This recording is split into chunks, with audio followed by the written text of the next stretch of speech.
VIP voice இன் police. இது police பொதுமக்கள் நல்லுறவுக்கான குரல்.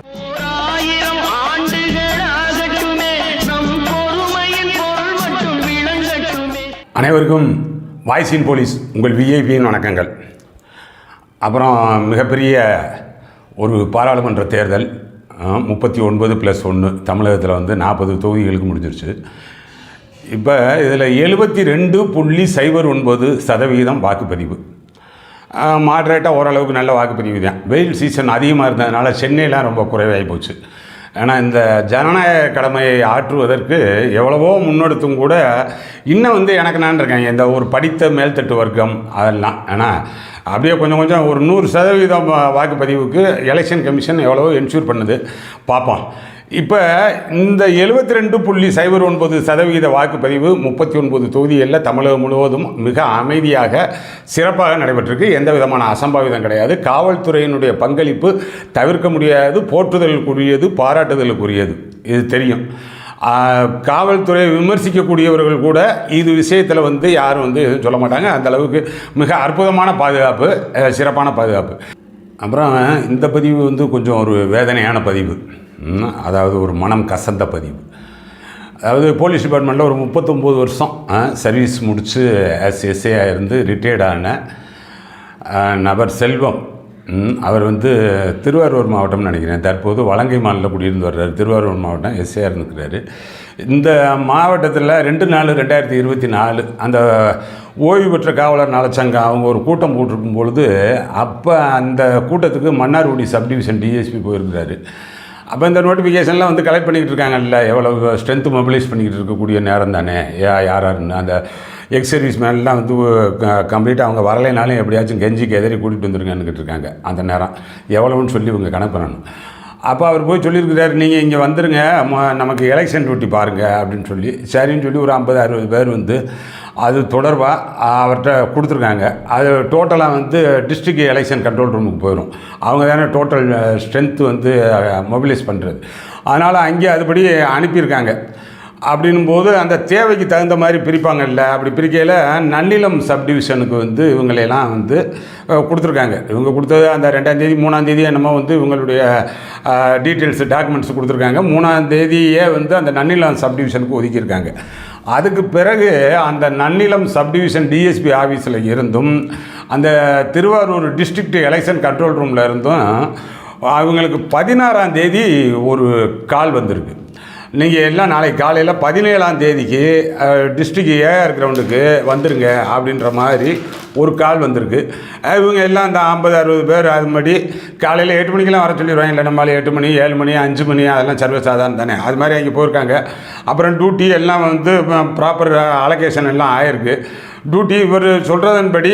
ஆனால் அவருக்கு அந்த நன்னிலம் அசம்பிளி கான்ஸ்டியூஷனில் இருக்கக்கூடிய அந்த மொபைல் பார்ட்டி 114. ஆனால் அந்த அசம்பிளி கான்ஸ்டியூவன்சி நன்னிலம் அதுக்கான மொபைல் பார்ட்டி 114 அப்படின்னு சொல்லி சொல்கிறாரு.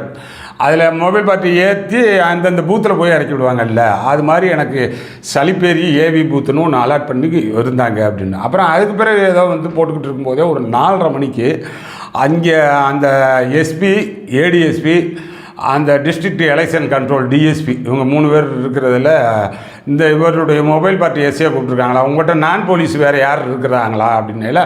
அவர் வேறு சொல்லுவார்ல, இவர் ஒரு நான் போலீஸ் தானே. ஆமாம் சார், என்கிட்ட ஒரு ரிட்டையர்டு எஸ்ஏ இருக்கிறாரு அப்படின்னு. சரி, அவங்களுக்கு அந்த நான் போலீஸுக்கெலாம் அமௌண்ட்டு சேங்ஷன் ஆகலப்பா. எது அந்த நன்னிலம் கான்ஸ்டியூன்சிக்கு மட்டும். மற்றது இவர் இருந்ததுலேயே திருத்துறைப்பூண்டி, மன்னார்குடி, திருவாரூர் அந்த அசம்பிளி கான்ஸ்டியூன்சி பார்ட்டி பூரா அந்தந்த மொபைல் பார்ட்டி ஏறி போயிடுச்சுன்றாரு.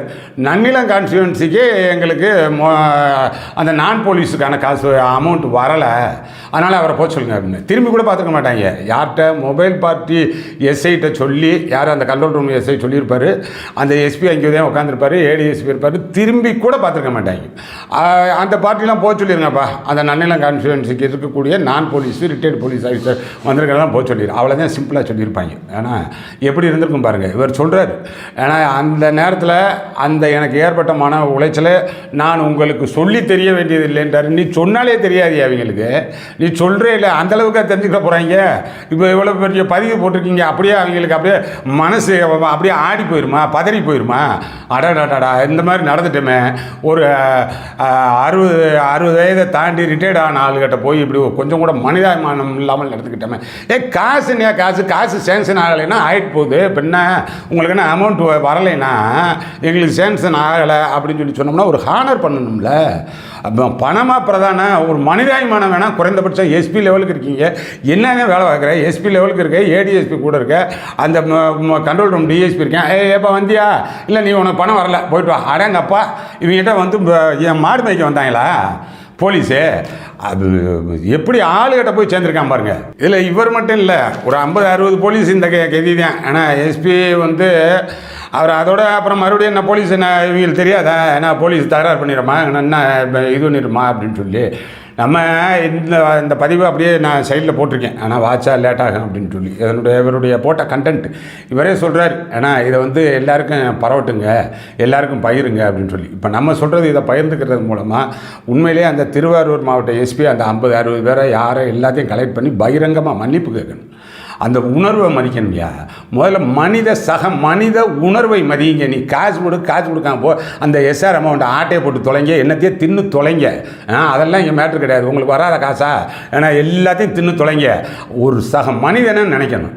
ஒரு எஸ்பி லெவலுக்கு இருக்க ஒரு ஏடிஎஸ்பி அதேமாதிரி 96 பேட்சாக இருக்கலாம். ஆனால் இப்போ வேலை பார்த்தது இல்லையா? நீ எங்கேயுமே ஆளை பார்த்துருக்க மாட்டியா? இந்த மாதிரி சொன்னோம்னா நல்லா இருக்குமா? காலையில் நாள் அவனை கூப்பிட்டாங்க. ஆனால் நீ தான் போய் வாலண்டியராக வந்து நம்ம இவர் யாரையும் பேர் சொல்லலை. ஆனால் அந்த மன்னார்குடி டிஎஸ்பின்றாரு, நன்னிலம் டிஎஸ்பின்றாரு, கண்ட்ரோல் ரூம் டிஎஸ்பின்றாரு, ஏடிஎஸ்பின்றாரு, யாரையுமே ஒன்றும் சொல்லலை. ஆனால் வேண்டியதில்லைன்னு நினைக்கிறாரு. யாருன்னு நானும் வெளிப்படுத்துறது ஒன்றும் பெரிய விஷயம் கிடையாது, வெளிப்படுத்திடலாம். எனக்கு தகவல் யாருன்னு வந்து சொல்லிட்டாங்க. ஆனால் இது நடந்து கொண்ட முறை சரியா? ஆனால் இது அவர் தலைமை தேர்தல் கமிஷனர் திரு சத்யபிரசாகு வரைக்கும் போகணும், நம்மளுடைய டிஜிபி அவர் வரைக்கும் போகணும். டிஜிபிக்கு தெரியணும். ஏன்னா இப்படிலாம் ஒரு முதல்ல ஒன்று தெரிஞ்சுக்குங்க. இப்போ இவருக்கு டியூட்டியில் போய் அமௌண்ட் வரலன்னு சொல்லி முதல்ல வந்து ஆப்சன்டீஸ் கணக்கெடுத்தீங்களா?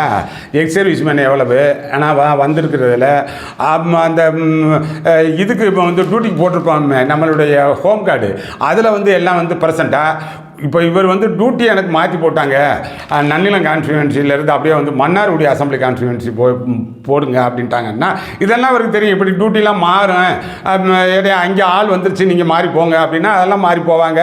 இதெல்லாம் போலீஸுக்கு நல்லா தெரியும். அங்கே ஸ்ட்ரென்த்து கூடுதலாக வந்திருக்குங்க, நீங்கள் வேணா இங்கே வந்து இதுக்கு பத்தலை, இதுக்கு போங்கன்னா அதெல்லாம் போவாங்க போலீஸு. அதெல்லாம் அவர் சொல்லலை. அந்த ஆப்சன்டீஸ் முதல்ல எடுத்தீங்களா? இப்படி ஒரு 50 பேரை வந்து அப்படியே ரிட்டர்ன் பண்ணி அனுப்புகிறோமே சரியா அப்படின்றத முதல்ல உணர்ந்தீங்களா? அப்புறம் இது மிக மிக மோசமாக வன்மையாக கண்டிக்கத்தக்கது மட்டும் கிடையாது, நம்ம போலீஸாருக்கே சொல்கிறேன். ஆனால் இந்த ரிட்டையர்டு போலீஸு அவரே இதில் சொல்கிறாரு, நான் காசுக்கெலாம் ஒன்றும் ஆசைப்படலை, இவங்ககிட்ட போய் விழுகலை அப்படின்னு சொல்லி. போகாதீங்க, இவங்ககிட்டலாம் கூப்பிடுவேன். ஆனால் போகாதீங்க. ரிட்டையர்டாக இருக்கையிலே மதிக்க மாட்டானுங்க, டிபார்ட்மெண்ட்டில் வேலை வாக்கையிலே மதிக்க மாட்டேன். ஆனால் அதுக்கு தான் நம்ம திரும்ப கத்துறான். அதைத்தான் இதை வந்து ஸ்ட்ரென்தன் பண்ணணும், அந்த உளவியல் ரீதியாக சரிப்படுத்தணும். காவல்துறை சரியாக அந்த கடைநிலை காவலர்லேருந்து டாப்பில் இருக்கிற டிஜிபி வரைக்கும் உளவியலாக சரியாக இருந்தால் தான் இது கரெக்டாக இருக்கும்.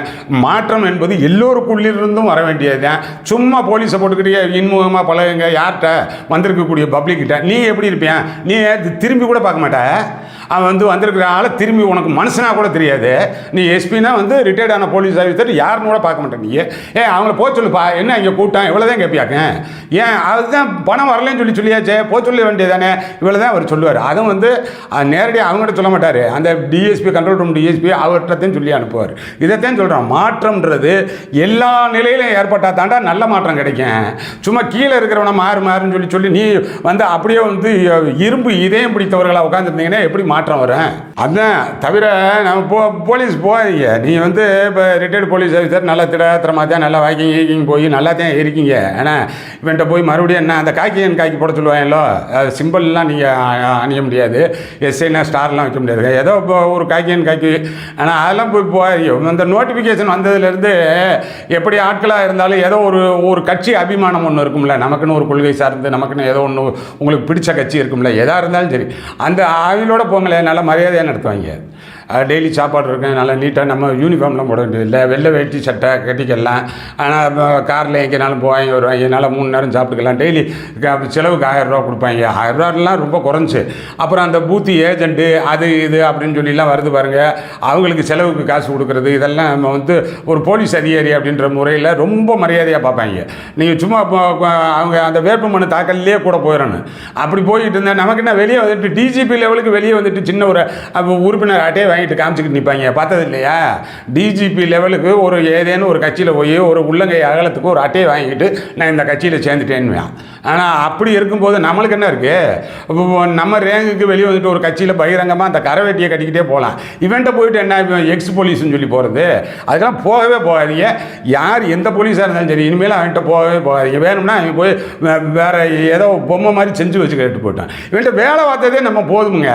வெளியே வந்துட்டான், உடல் நலமாக இருக்கான், ஆரோக்கியமாக இருக்கான். இதை திருத்துறோம், கீழேருந்து மேலே வரைக்கும் கொண்டு வர்றதுக்கு தான் இந்த இது பண்ணுறோம். இது நல்லா இருந்தால் தான் நல்லா இருக்க முடியும் அப்படின்றதுனால. அதனால் அந்த அரசியல் சார்ந்து கூட நீங்கள் இயங்குங்க. அது நல்ல கட்சி கெட்ட கட்சி அதெல்லாம் நான் சொல்ல வரல. எல்லா கட்சியும் ஒரே கட்சி தான். எல்லா கட்சியும் ஒரே கட்சினா எல்லா கட்சியும் கெட்ட கட்சி தான். அதில் ஏதோ ஒருத்தர் பரவாயில்லன்ற மாதிரி ஒருத்தர் இருப்பான்ல, அவங்க கூட போங்க, நல்லா பொழுது போங்க. ஆனால் எலெக்ஷன் வந்துச்சுன்னா, இந்த அசம்பிளி எலெக்ஷன் வரும், இடைத்தேர்தல் வரும், என்னமோ ஒன்று வந்துக்கிட்டே இருக்கேன். அதில் போய் இப்போ உங்களது பங்களிப்பை காட்டுங்க, உங்களது ஆர்வ மிகுதியை காட்டுங்க, உங்களது உழைப்பை காட்டுங்க.